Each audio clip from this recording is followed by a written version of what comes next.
first thing I get a man to do is learn to say no to a woman, right? Because when you start saying no, you start to assert a sense of self-respect. Welcome, men, to another episode of the Resistingbeta podcast. We have a very special guest with us from on the other side of the world, all the way over in Australia. So imagine me trying to arrange these time zones. It's been crazy. So a little bit about our guest today. His name's Jaguar Heart. He's a teacher, therapist, and physicist, which is pretty cool. He uses physics and language to help shift issues and problems, and he helps men identify their core trauma, break the patterns that hold them back, move forward into a new life, develop secure, loving relationships, and to dissolve the deepest constraints of the mind while releasing the suppressed and repressed emotions that have been denied and projected onto the world. Jaguar, thank you so much for being here, man.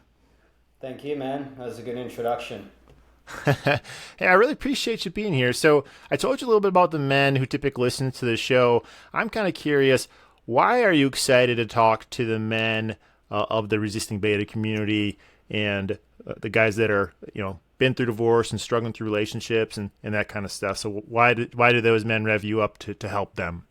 Yeah, what I see in society at the moment is a real attack on masculinity. I have people that message me, women only, that say marriages fail because men cheat.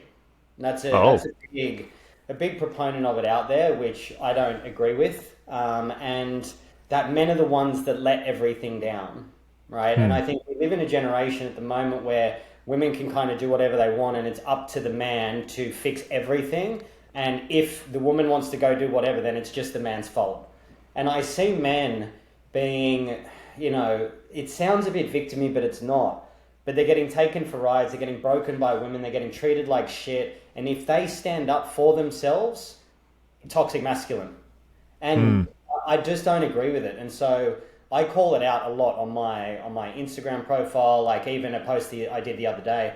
I said, if you're self-labeling as a god or a goddess, that sets the foundation for megalomania. For those that don't know, megalomania is someone that has an excessive need for control and power and an excessive need and an excessive self-opinion of grandiosity.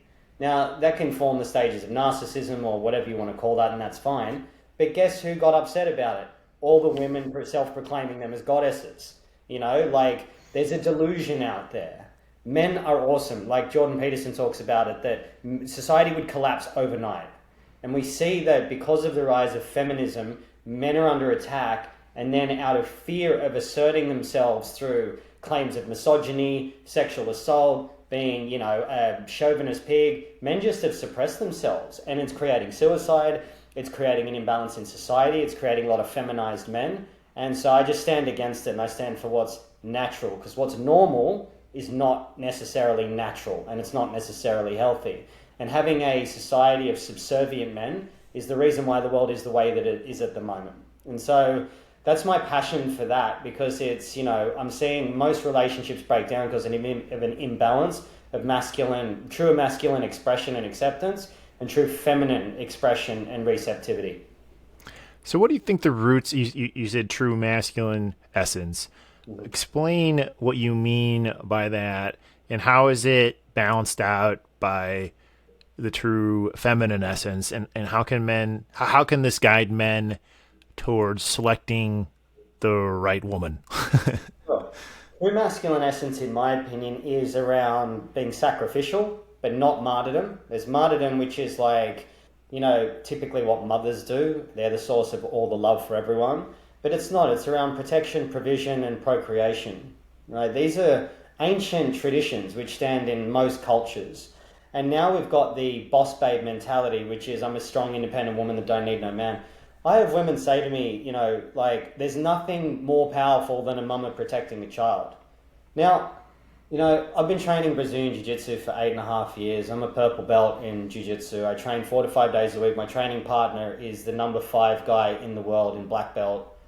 There's nothing a woman really can do if I wanted to take her child. But this delusion that they can replace the protection of the man is based on feminist programming. So now we've got women don't need men when they do. Society doesn't need men because women think they can be men. And now we've got the transgender issue and feminism taking over men as an attack to split the family unit so then the women can raise the children. Single mothers are the single highest abuser of children. This is on childwelfare.org, by the way, because you say this to a woman, she just won't want to hear it. And the divorcees on this that listen to this will probably be aware of that. And relative to that, the most problems in young children come from single mother households. These are statistics. Like I had one woman that I said this to online. She goes, yeah, keep Googling your stats and facts with your circle jerk of delusional followers. I'm like, child welfare doesn't lie about it. It's a real statistic. And so selecting the right woman, I would say don't make that a focus. Become the right partner first. Develop the relationship with yourself, where then the right woman just comes in and don't go chasing women, right? This is such a toxic aspect of our society, and it's kind of there's the red pill philosophy and there's game and pickup artistry and all that, which some of the red pill philosophy through behavioral psychology is accurate, but it created a legion of women hating male feminists that have an excuse now to hate women and not grow up. So it's just done the same thing to men as feminism has done to women, so it doesn't go anywhere. So one of the things I do agree with is that if you're a high value man, which is this new term to replace alpha, you will be sought after by women. So just do that and then women will come. And there's a good app or website that describes that, which is called the Female Delusional Calculator, which is you put in your height, your weight, or just not being obese, your age and how much you make and your ethnicity, and you'll show like what percentage of you are in the United States. So when I did that, because I've designed myself as a high value man, I'm 0.002% of what's available out there. So work to that, work to bring your statistic of commonality down. So that would be what I would do. So rather than looking for the right partner, become the right man and the right partner will show up.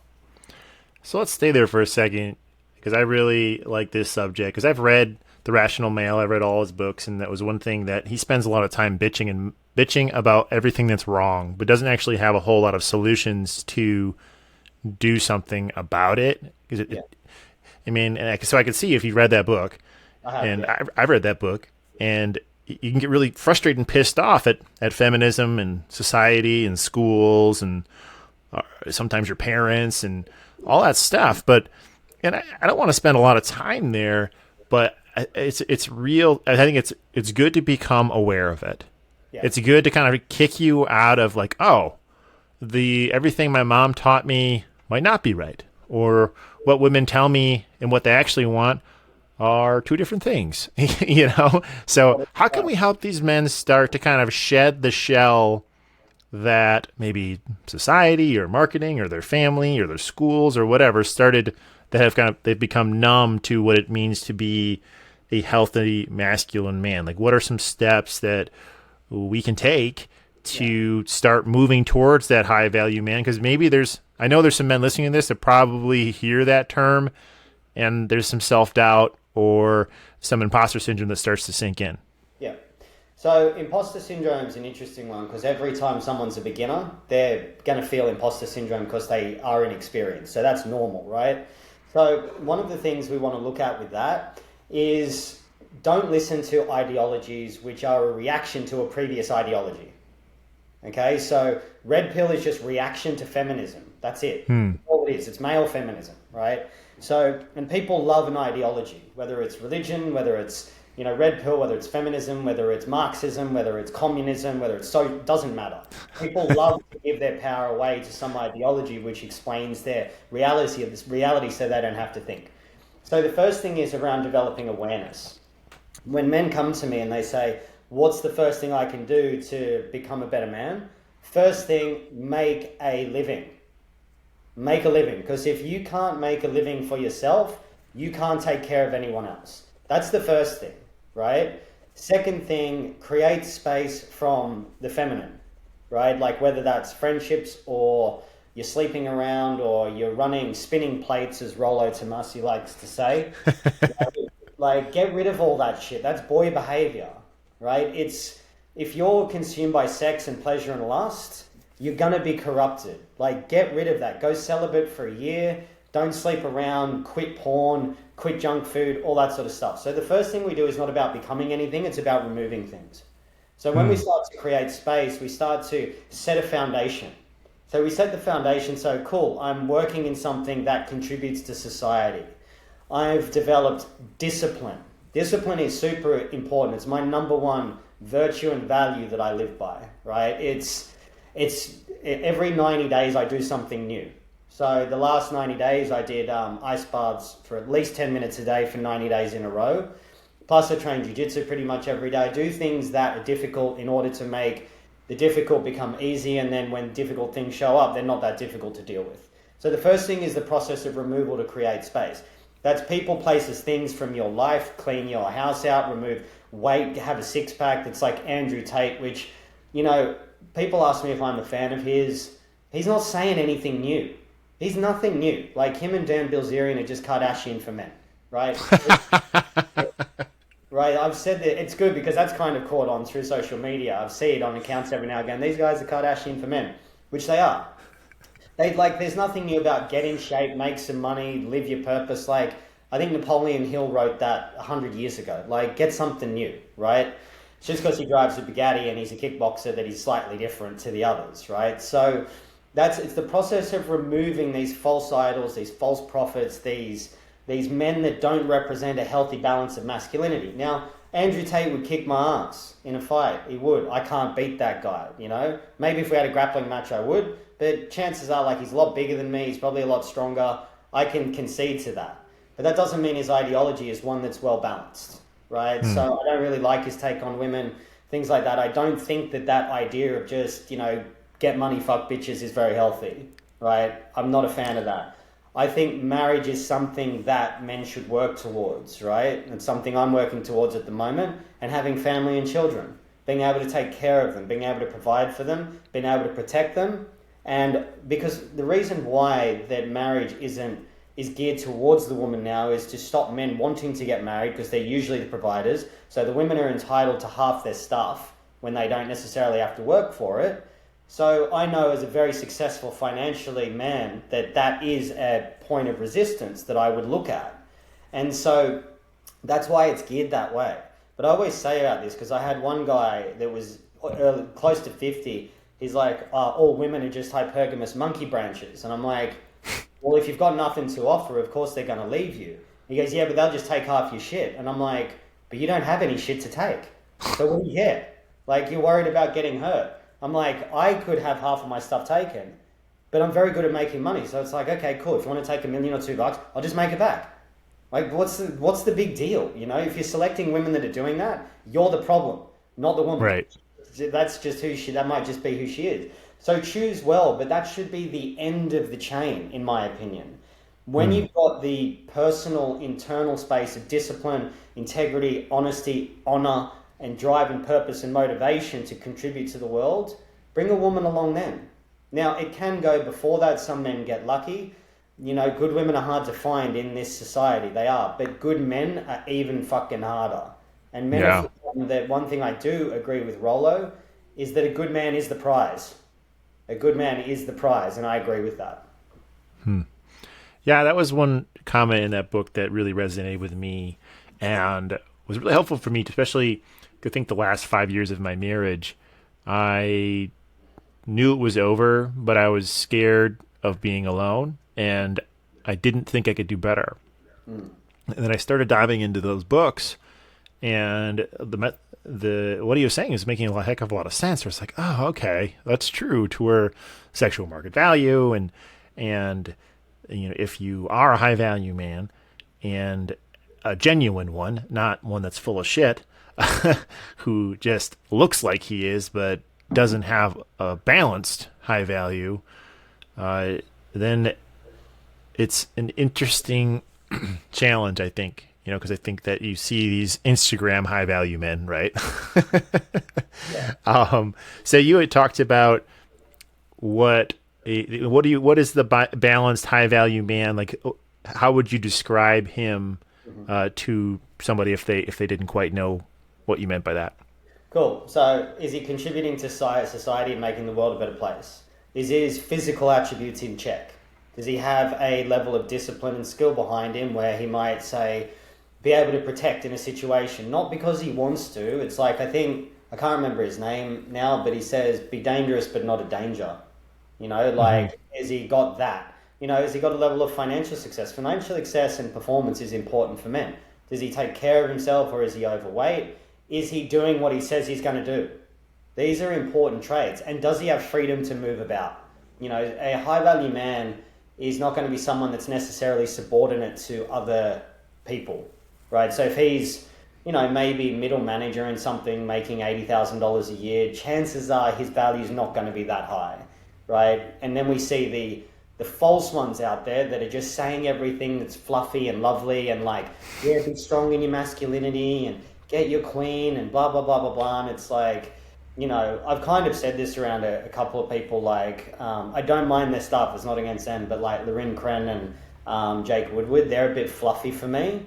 And they kind of say, Jake Woodward, I've heard, is pretty good, right? But because I sort of called him out in one of my stories and then he got pissed off about it and whatever. So I don't want to look like I'm tearing someone else down, but I don't know if Jake is, but I know Lorin Kren is very much about we've got to raise the divine feminine on the planet.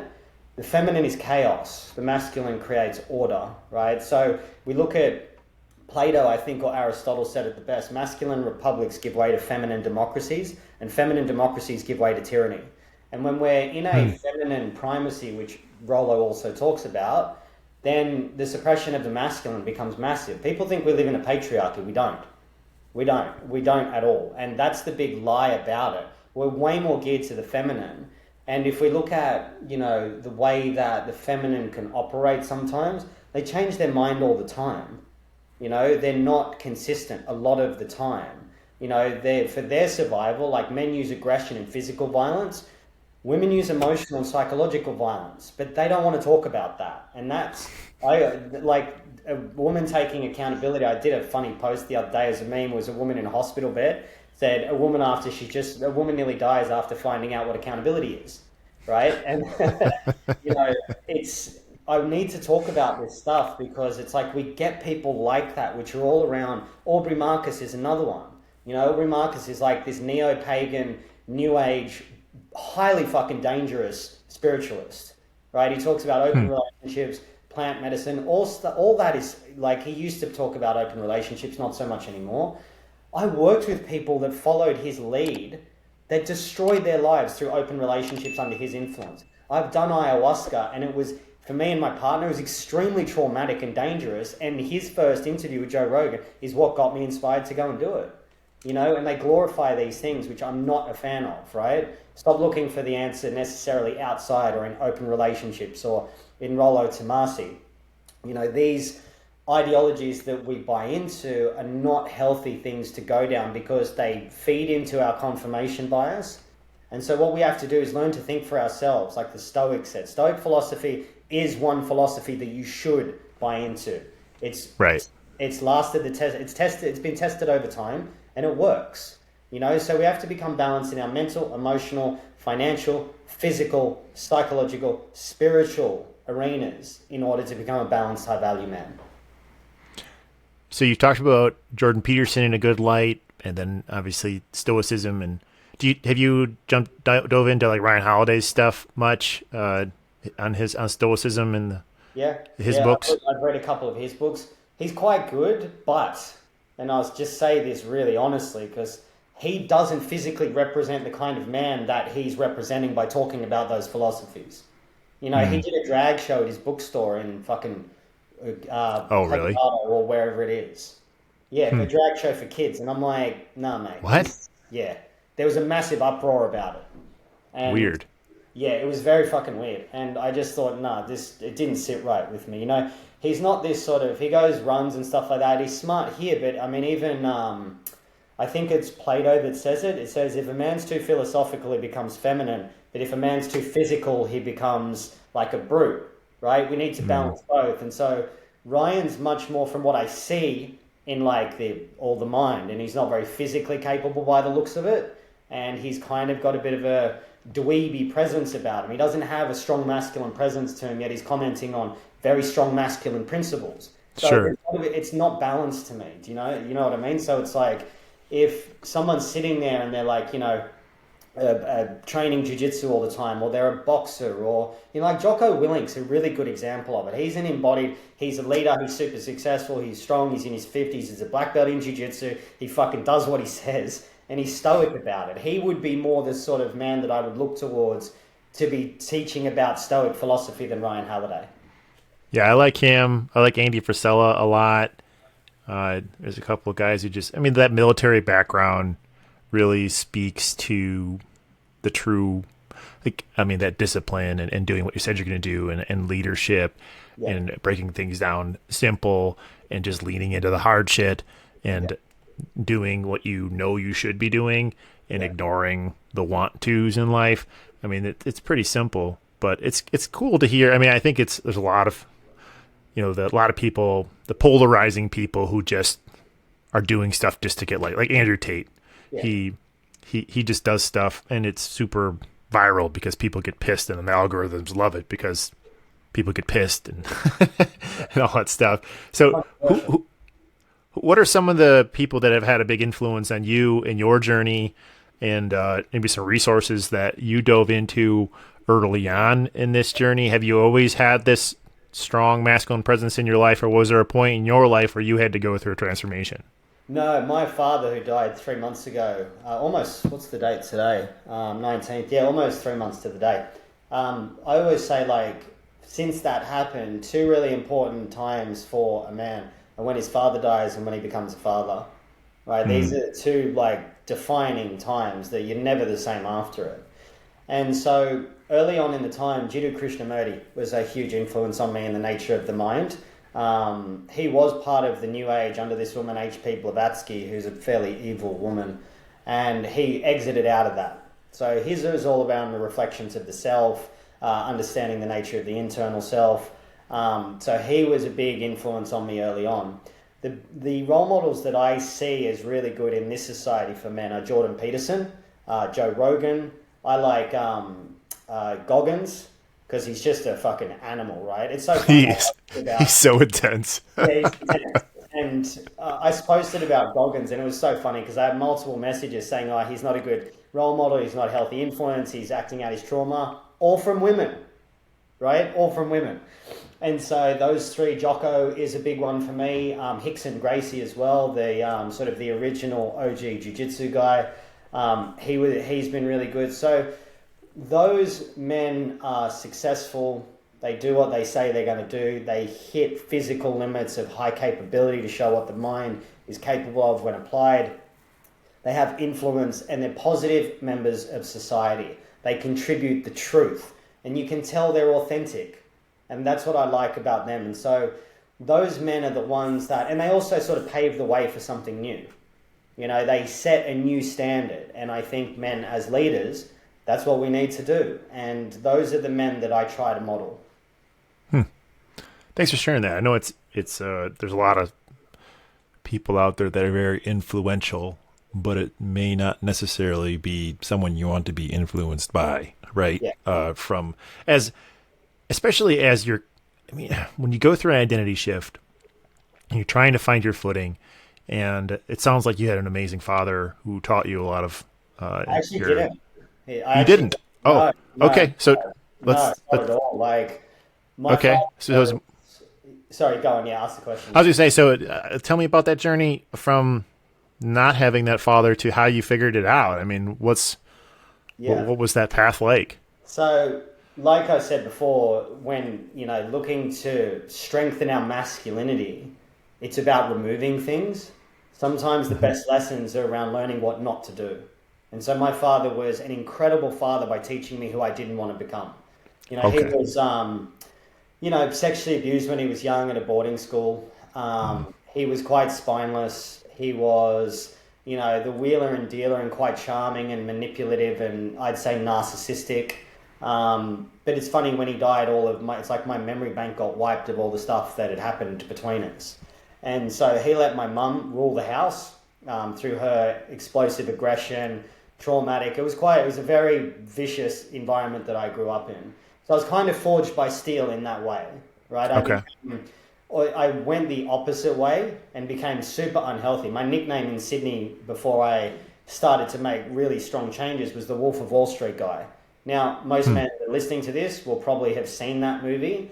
That is not something to aspire to. It's a horrible display of masculinity. It's hyper masculinity, right? Which is almost like the get money, fuck bitches kind of attitude. Fortunately, I can say I was in my 20s and started to get out of that when I turned 30. And so my father modeled a lot of good principles: entrepreneurship, going after what you want, not working for someone else. So he modeled some good attributes. But the real sense of masculinity came from not being him, not wanting to become him. So I kind of just see things in opposites where, and this is the way that I think, is that I didn't want to become that. And so I had to develop the difficulty of putting myself into hard situations, to face my trauma, to stop taking drugs, to stop drinking, to doing shit that was really hard, like Brazilian Jiu-Jitsu and becoming successful, becoming a millionaire, doing things like that where I'm like, what am I not? Where are my weaknesses? And I need to go focus on that, so that's no longer a weakness. A lot of people say focus on your strengths. Yeah, do that, but that's easy. Focus on what you don't want to do, then go and do that. And commit to it for 3 months or 6 months, whatever it is, and stick it out and do it no matter what. So he was a role model for me from the silent generation, because he was born during or just after World War II. So he was in his 80s when he passed. And so it was very much like, a lack of emotion, quite stoic, but not in a healthy way, in a very repressed way where it was almost like he was completely unavailable and he wasn't a good example in that. And so that creates a lot of like oppression, and then that leads to suppression, which generates in depression. And so he became this sort of idea that I thought I wanted to be that. That's just the unconscious modeling through mirror neurons when I'm growing up. And then seeing that for what it was, being able to use that as fuel so I could then become the man that I wanted to become. So in your 30s, tell me about that evolution, going from the, fuck whoever you want and make some money. Yeah. Masculine, like that. That's kind of like the alpha male that at least I grew up thinking that was the alpha male that I didn't want to be, right? To the high value man that you are today. So what was that shift like, and what were some of the initial steps that you took to get there? Sure. So I had a $3 million apartment in Darling Point, which is at the time the most expensive suburb in Australia. I had my cars, I had my gold watches and all that. I still have one, for people who might notice that, but I only just rebought that recently for me because I love watches. So I had it all. And I remember I was doing up my apartment and I placed this like objects or sculpture that I'd purchased for some fucking obscene amount. And I'm like, when my apartment's done, then that's going to be it. And then I did that. I was like, and I placed the last sculpture in my place. And I was like, this isn't it. And then, so I made a commitment to, and there were sort of multiple stories like that. I was trading in my car for like a $500,000 Mercedes, and it was just, I heard this voice say, where does this end? What's next? $1 million Lamborghini? To drive fucking 12,000 kilometers a year around 3 different suburbs in Sydney, because I lived in the east. And so I said, I'm going to sit down and start figuring out what I want to do with my life.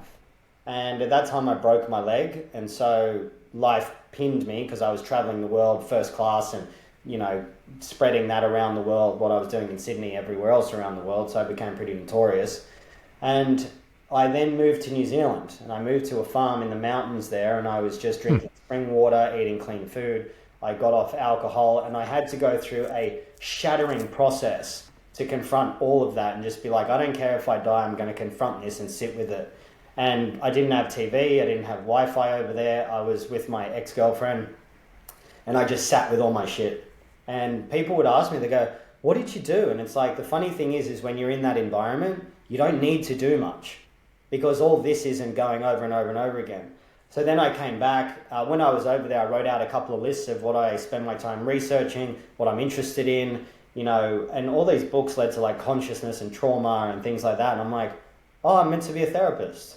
And so then I came back, I did a Bachelor of Integrative Psychotherapy, and then discovered my own method with which I use now to help heal people. So it was like I was taking parts of how do I figure out the mind, how do I figure out emotions, what are feelings, what are diseases, what are behavioral adaptations, what are the stages of disease, what's Eastern philosophy, what's Western philosophy, how does this whole thing link up, what's the power of language, how does physics incorporate into language, which then defines our healing experience. And so over the last 5-6 years, I've just pulled a lot of stuff together to develop my own system, and masculinity was one of those things.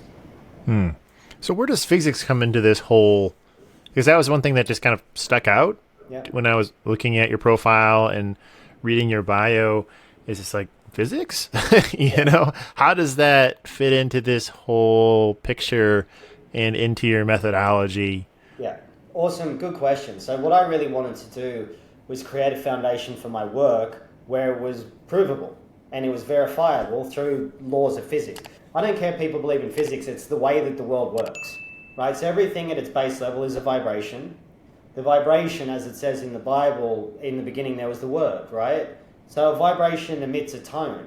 So the tone creates the word creates a language extends out to create codes create programs. In these programs in our subconscious mind, they start to inform our thoughts. Thoughts are 20 times stronger based on scalar wave energy from a physics perspective than feelings. That's why I use the example, like, you ever wonder when you're heartbroken, if you're not thinking about the person, you're not upset? So thoughts drive our feelings. Feelings will dictate our behaviors. Behaviors produce results, then results create our experience of life. Our experience then becomes the pattern. But most people are trying to change things at the behavior and the results end, not realizing there's a whole chain prior to this. So when we manifest things, there's 3-dimensional, 4th-dimensional, and 5th-dimensional time. 3-dimensional is height, width, and depth, okay? Now, 4th dimension is time, and 5th dimension is the wave frequency. The wave frequency is pure potential. When a frequency that is in our body from a trapped feeling or a subconscious prison that we live within, what will happen is my perspective of the world is informed by some sort of prison, like I'm not enough is one of them. So if I'm looking at the world through I'm not enough, the world is my 3D experience. Time, which is 4D, happens, and this I'm not enough, the frequency of that latches on to the wave functions which collapses through time and then starts to manifest in our 3-dimensional space. So this is how physics is influenced by language. These prisons get switched on, or we get put in them through past trauma. Like, I'm not safe is one of them. Okay, so if I've been hurt or abused, I'm going to feel like I'm not safe internally. If I'm not safe and I'm looking through the world, if I'm not safe, everything's going to be a danger. So then I'm going to develop anxiety, which then I'm going to get anxious about having anxiety, and then I'm going to want to control everything and become hypervigilant because I'm always looking for a threat because of something happened when I was 5 years old. And so it just keeps repeating this cycle. And physics, because it's a vibration, attracts in the same event. This is why people attract the same partners, can't make past a certain amount of money, have the same health issues, have the same arguments with their partner repetitively every 4 weeks or 6 weeks or 8 weeks. It's the same stuff. We're just these automatic programming machines, which through physics we collapse frequency, 5th dimension, through 4th dimension time into 3-dimension particle. And then we just keep reliving that experience till we bring awareness to what is creating those events, and then we shine light on the blind spot, and then it starts to shift and dissolve once we find the blind spot. I mean, you start talking about the I'm not enough. I think that's something that resonates with me personally and a lot of the men that I've talked to. So when men have that reoccurring thing happening in their life, what's some advice or that you have for someone who has that consistent kind of like, I had it with my ex-wife, and now with my current girlfriend, there's even just some recent things that happen to where it's like, man, I don't feel like I'm ever enough for her, and I'm listening to this book, The Way of the Superior Man, for the second time. And he talks about, and the more he talks, so it's like, crap. It's all about me. It's all me. I need to figure this out. It's not anything about her. She's just being a woman, I need to improve, right? Yeah. There's something I need to work through. So this is super personal for me and something you're super interested in. So Can we spend some time there? Sure. So it's not usually for men around I'm not enough. It's more around I'm not doing enough. As in, I've got to perform, I've got to provide, I've got to achieve. And one of the things that women do is, and I agree with Rollo on this, is this shit testing. So they throw the tests at you. That does happen. That's real. But when we start to see that, the first thing I get a man to do is learn to say no to a woman, right? Because when you start saying no, you start to assert a sense of self-respect. If you don't respect yourself, which will be a sign of I'm not enough or I'm not doing enough, she's not going to respect you. And she'll pick up on it subconsciously and she'll push on that button. So one of the most powerful things is, especially in relationship, is staying calm and saying no, right? It's funny because we see in society, women are like, I want a man to be more feminine. I want him to just feel so deeply and be so emotional. And I'm like, then you want a fucking girlfriend. You don't want a man. Like, you just want yourself because you don't actually feel safe around a masculine man. Because a strong masculine man, when a woman that hasn't fully done the work meets them, they go crazy and they unravel and they start to try to dominate, emasculate, and control, right? That's a natural byproduct of feminism. So we don't look to her to define if we're enough. I look to define, am I keeping my word to myself? Am I taking on some hard things? Am I showing up every day? Am I starting my day in the right way? This is what I do. And I'm like, cool. Well, then I'm fulfilling, because lack of fulfillment, the energetics of that is not enough. It's not filled up. I'm not fulfilled enough. So then I'm going to place that on my partner to confirm that I'm not enough by her saying, hey, you're not doing this or you're not doing that. It's like, well, I'm doing enough, and if you don't like it, then whatever. Right? It's like, I'm contributing and I'm doing everything that I can. If that's not enough for you, go sort it out somewhere else. This is the way that this is the approach that I take. It's like, if my partner, sometimes she can throw a little test out, and I'm like, look, she doesn't really anymore, but she used to. And she, like, this was sort of her unconscious feminist programming that she'd bring towards me. And I would just be like, I'm doing enough, and if you don't like it, try to find a man that will do more than that. And good luck. And she's like, well, fuck, like, you do have to check them, right? And this is the thing. They want that.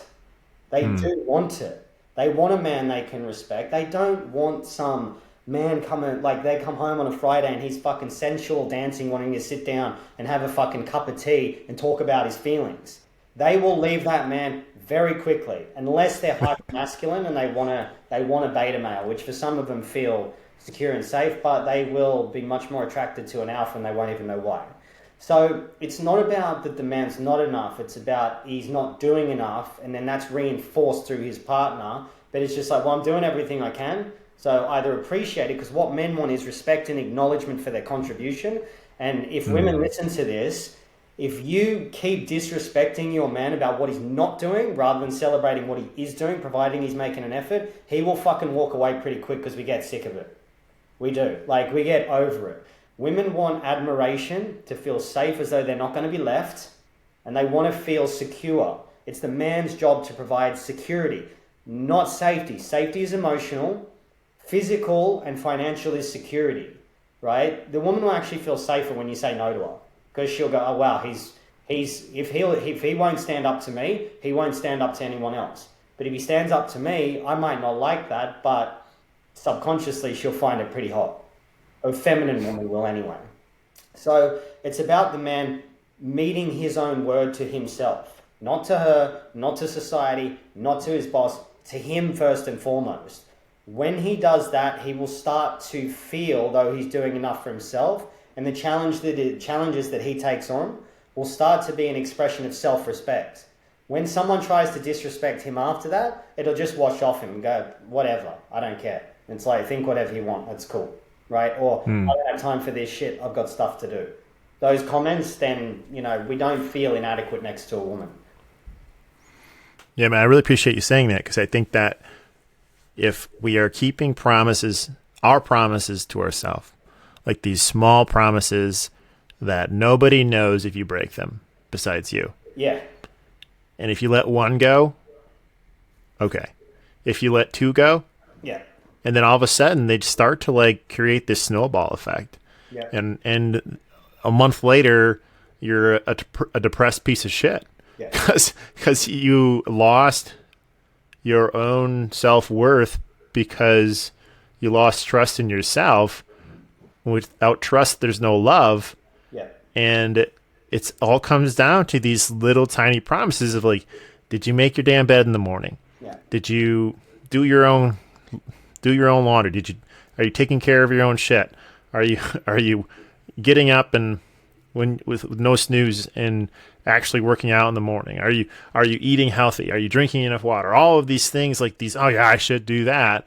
And if you let these slip, all of a sudden, that's why you see all these men who are 40, 50, 60 pounds overweight that look like they got a bloated beach ball tucked under their shirt. And it's just like, whoa, that's the norm. That's the norm, right? These guys who are so full of estrogen that just, and all of a sudden they're going to get blindsided by their wife at the time because she no longer loves him. Well, the dad bod, right? The dad bod. It's like that to me. I'm like, if you have children, you should be a fucking healthy example, not a fucking dad bod that's soft and, you know, full of estrogen, that's lazy, that's carrying sympathy weight, and like, you should train harder as an example for that. Like, fucking, like, you can, now I'm getting fired up, right? Because it's like, I don't see it as an excuse. When I was doing these ice baths, I had food poisoning. And I was on the couch, I was shivering. I was in so much pain I couldn't sleep. And I still went and did my ice bath because I said I was going to do it 90 days in a row. The day my father died, I went and did it. I went and trained jiu-jitsu and I went and did my ice bath because I wasn't going to break that promise. I said I could let this fold me if I want to.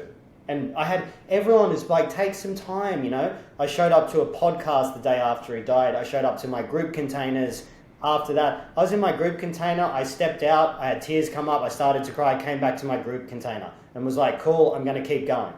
I didn't miss one commitment to anything because I said, this can fold me or it can make me. And having a dad bod when you've got kids, like, just, and I have sympathy for the men out there that do, because they've gone lazy, they're a product of society, they've been emasculated, and they need men like us talking to them, like, fucking sort it out. If you can't get your body in check, you can't look after a woman, you can't look after a child, get it together. It's not that difficult. If you can't get your body in check, the rest of your life will be in shambles, guaranteed. You might make a lot of money, but the way that you look, your body is a good indicator of what's going on up here, for sure. I pointed to the mind for the people that aren't watching the video, by the way. Yeah, man.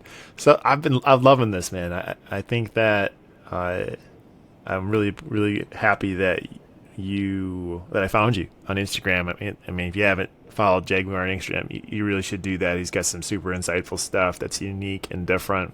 And if you're at this point in the conversation, you're probably thinking the same thing. So, man, I just want to take a second and acknowledge this conversation and you showing up, man. This is awesome. So I appreciate you. Yeah, thank you. And I appreciate the platform. And, you know, like I just mentioned, you know, respect and acknowledgement is super. It's our number one thing that men want, you know. So, you know, I want to respect and acknowledge you for giving me the time, for finding me, for asking me on. And for doing something like this based out of your own pain. It shows a real transcendence and transformation that you've gone through. So you're a living example, which is exactly what we need, because there's a lot of fucking people out there that are just full of shit and they don't live what they say, and they preach like, oh, the masculine, feminine, polarity, blah, blah, blah, and they're a fucking spiritual narcissist.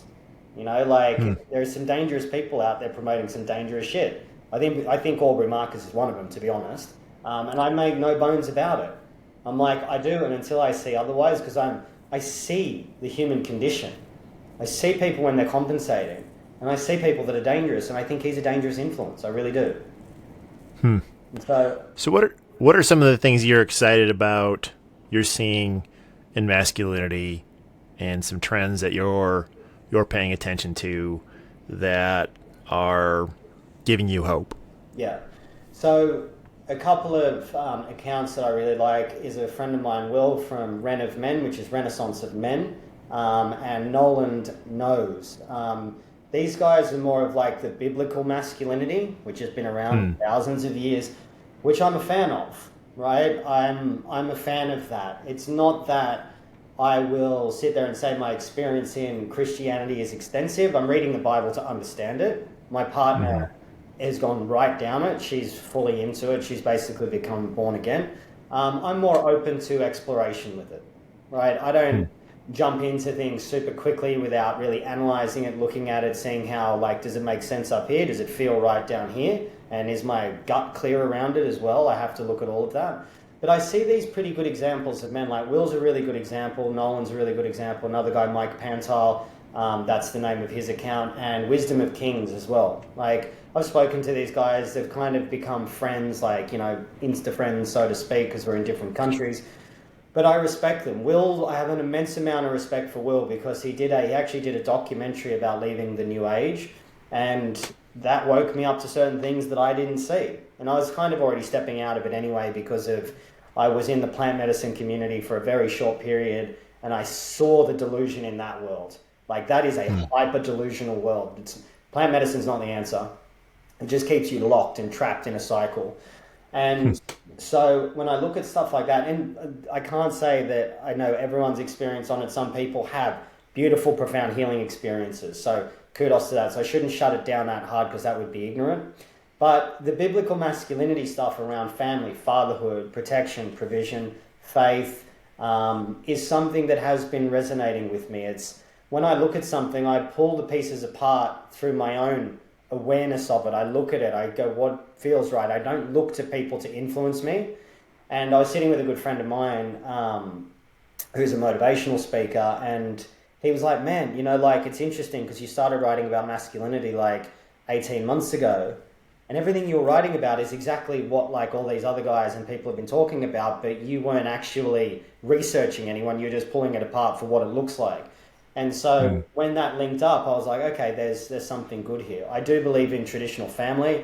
I believe in marriage. And that's why society's tried to destroy it, because it's the most powerful unit on the planet. That's why they try to destroy it. For sure, man. So there's a question I ask every single guest, and I'm kind of curious your answer is, what does it mean to be a man to you? Integrity and discipline. Protect, provide, these simple traits.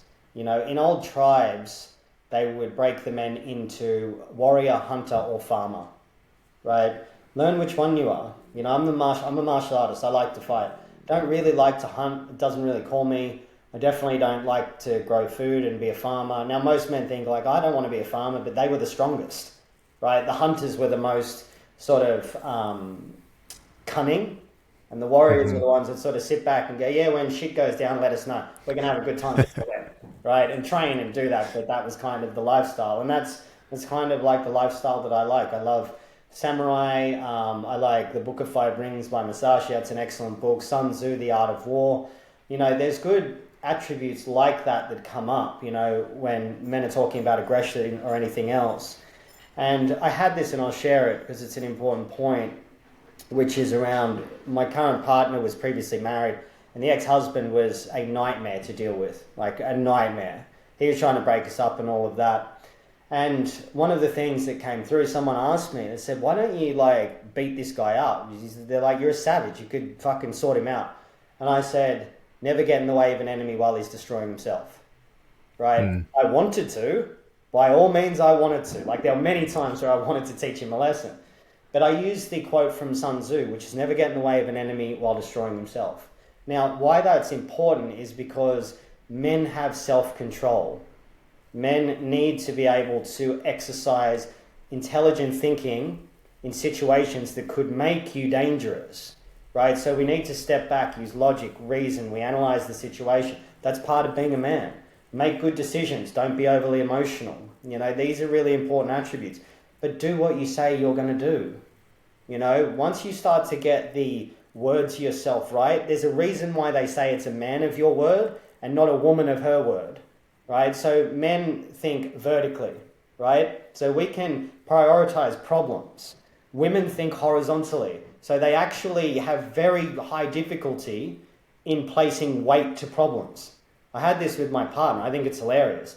She had to, like, get something for the government done, get a tax return done, sort out something in a business, feed her kids, So she started doing the tax return, which isn't due for fucking like 9 months first.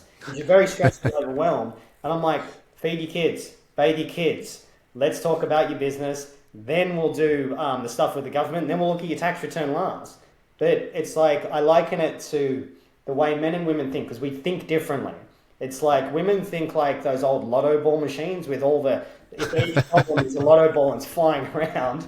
And the way men think, just grab one and make it zzz, like that, and like that's problem number one. Let's sort that out. Problem number two. So it's doing what you say you're going to do. These are no new principles. They're nothing that they're not original thought from mine.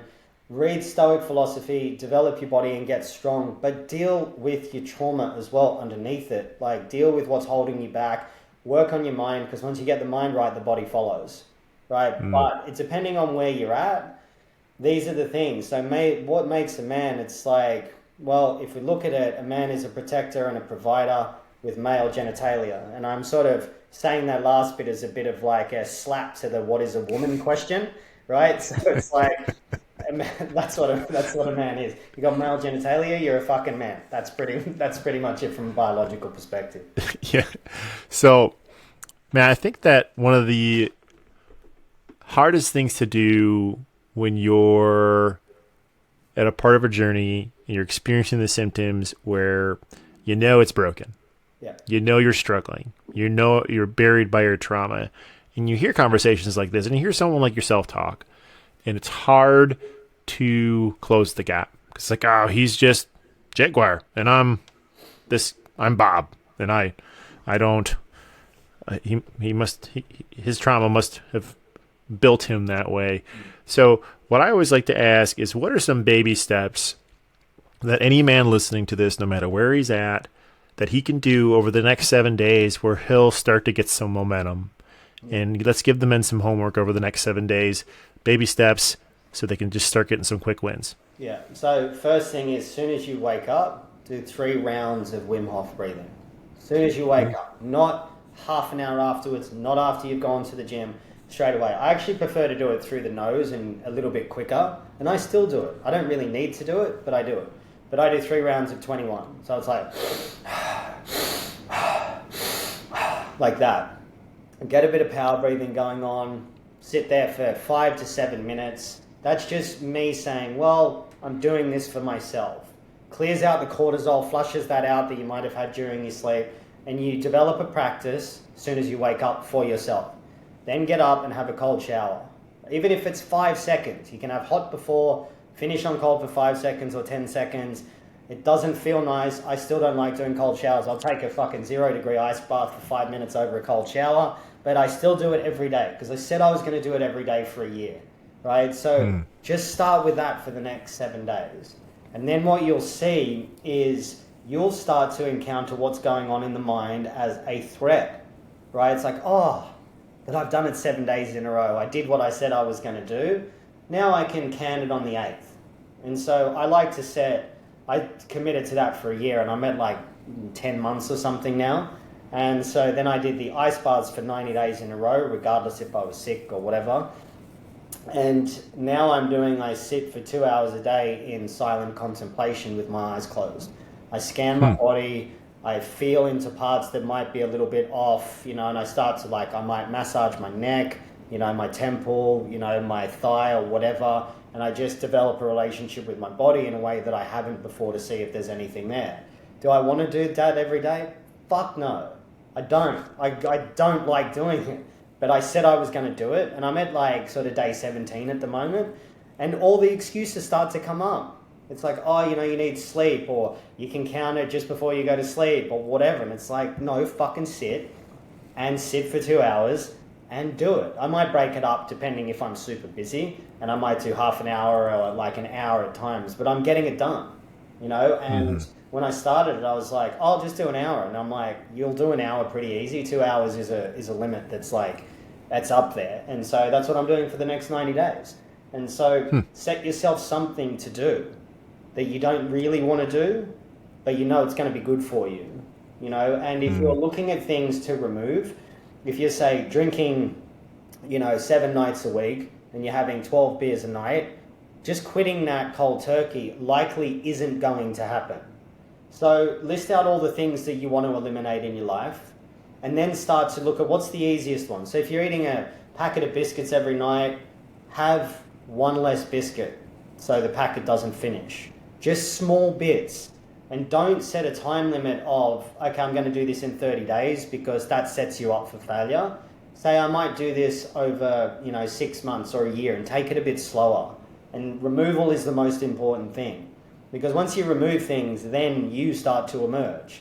Whereas if we're just trying to replace something, we're not dealing with the deeper idea of ourselves that we're trying to overcome by eating, drinking, smoking, fucking, watching porn or whatever. So remove it. And then if you fuck it up, go, okay, cool. I restart the clock. I restart the clock. It doesn't mean you need to go, doing ocean swimming for 8 kilometers and then running a triathlon next week, or don't set it too far, because then you're just going to fuck it up and it's not going to work for you. I haven't gotten to this place easily. It's been through years of developing the discipline where now it's exciting for me to take on a challenge because I get to see who I become in that. And then the resistance kind of drops. It just stops showing up.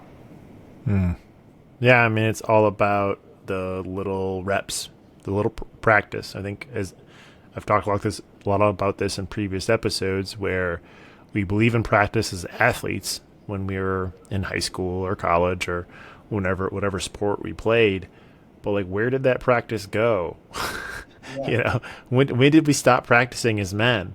And it's not going to get sexy on Instagram. It's not going to be something that people are going to be super impressed by, but you just do it anyway, So Jaguar, we've covered so much today, and if the men are feeling a little bit fire hosed right now, you're obviously a coach. You have a lot of resources for them. Yeah. Can you just maybe give a quick little, mention on how you work with men? And some of the resources that they could explore if they want to get some shortcuts and have some more guidance to have less to figure out on their own and really learn it from somebody who's been there and has proven frameworks and decades of experience helping other people do this stuff. Yeah, so first thing is find some healthy role models that are good to aspire and inspire you, right? So that's the first thing. So I've mentioned my ones earlier. So read stuff like that. Right? Start to develop 1 or 2 physical traits that are quite good. And obviously I'm going to say work with me, right? That's a good start. So I help to eliminate the prisons that you're in the mind, and then that creates a sense of freedom, which will stop things showing up for you. So I'm actually teaching how I do it at the moment. That's my main focus. So I'll have another group coming up in, I think, August I'm going to do it, or early September. You can do one-on-ones with me in a private space. And I'm going to be doing staggered mentorship. So I'm going to be doing a 4-week one, which is all around the mind and the ego. Then I'll do an 8-week one, and then, a 6-month one as well. The 6-month one's the more in-depth one where I'm on call for you. So we work through everything and we just completely wipe everything out. So that's an intense process. I just want to take a second to acknowledge you for the man that you are and how you've stepped up this evening here for me, this morning there for you, because I know how hard it is to keep those small promises to yourself. And there's nobody there coming to save you. There's nobody that's going to see if you didn't do it. Yeah. And it's only you. So I just want to acknowledge you for the reps that you invested in over the last decade or so, it sounds like, and because that's really, it's kind of pounding that iron into the man that you've become today, and has allowed you to create the ripple effect that you are on a daily basis with men, and it sounds like you work with women too, but I'm more excited about the work you're doing with men and how that's just going to create residuals and help reverse some of this stuff, because it's super easy to complain about all the shit that's going wrong in society. Yeah. It's a completely different thing to do something about it. Yeah. And you're doing something about it. I just really appreciate that about you, my brother. So thank you. Yeah, I appreciate that, brother. They're all very powerful words. So thank you so much for the acknowledgement and the respect. One of the things I'd like to close on is around jiu-jitsu. I think every man should take on jiu-jitsu. The reason why is because when you get a belt, no one can earn that for you except you. No one will give it to you when your skill isn't at that level. And it's easily the hardest martial art in the world. I've been training for 8.5 years and I'm a purple belt. there's an interesting thing on Joe Rogan talks to Russell Brand, and most people will sit there and say, a purple belt's basically a black belt, which it is, but there's just a few more years to go before you get the black belt. I think black belt is the minimum you should aim for. But when you go through that and you get your ass handed to you day in and day out, you learn something about yourself. You learn your bullshit. You learn where you're making excuses. Like, no one can earn the belt for you. People can earn money for you. I can outsource things. I can get people to pick up the slack for me, But a good body, you can still even take steroids, right? You can starve yourself. You can do things. While it's earned on some level, you can cheat. You can't cheat in jiu-jitsu. You can't. You can only cheat yourself. And that's why I think it's such a powerful martial art, because it takes at least 10 years to get a black belt. At least, unless you're a phenom or a prodigy, which is rare. But you have to show up every single day to get your ass handed to you by better people, and then eventually you do the handing to other people. And that's why I've got guys that are like, come into the class that are lower belts than me, and I'm like, my training partner is, as I mentioned earlier, I think number 4 or number 5 in the world at black belt. I'm not going to be better than him ever, and I know that. So he's the guy that I learned from. And so I get better by training with people that are better than me. And so I have to earn that. I have to earn my brown belt from him. That's who I want to earn it from. So I'm going to put the time in with that. He can't earn it for me. My partner can't earn it for me. I can't outsource that to anyone. So this is why for men, like, lifting weights is good, earning money is good, making a living should be the first thing you do for yourself. But take on jiu-jitsu, because no one can earn that for you but you. And there's such a rewarding sense of satisfaction every time you get a belt. It's the fucking best. Love that, man. Well, I really appreciate you being here. I'll add all your socials in the show notes, so you can check them out. Make sure you follow him on Instagram. Check out his website. He's got a link tree on his Instagram. You can check out all of his resources and things like that, which will all be in the show notes. So, Jaguar, I really appreciate you investing the time to be here to help these men become better versions of themselves. I think you brought it this morning for you, this evening for me. Thank you so much. I appreciate it. You're welcome, man. Thank you for the platform. Love what you're doing. I think it's such an important message at this time, and massive respect and appreciation for you too, brother. Thank you, man.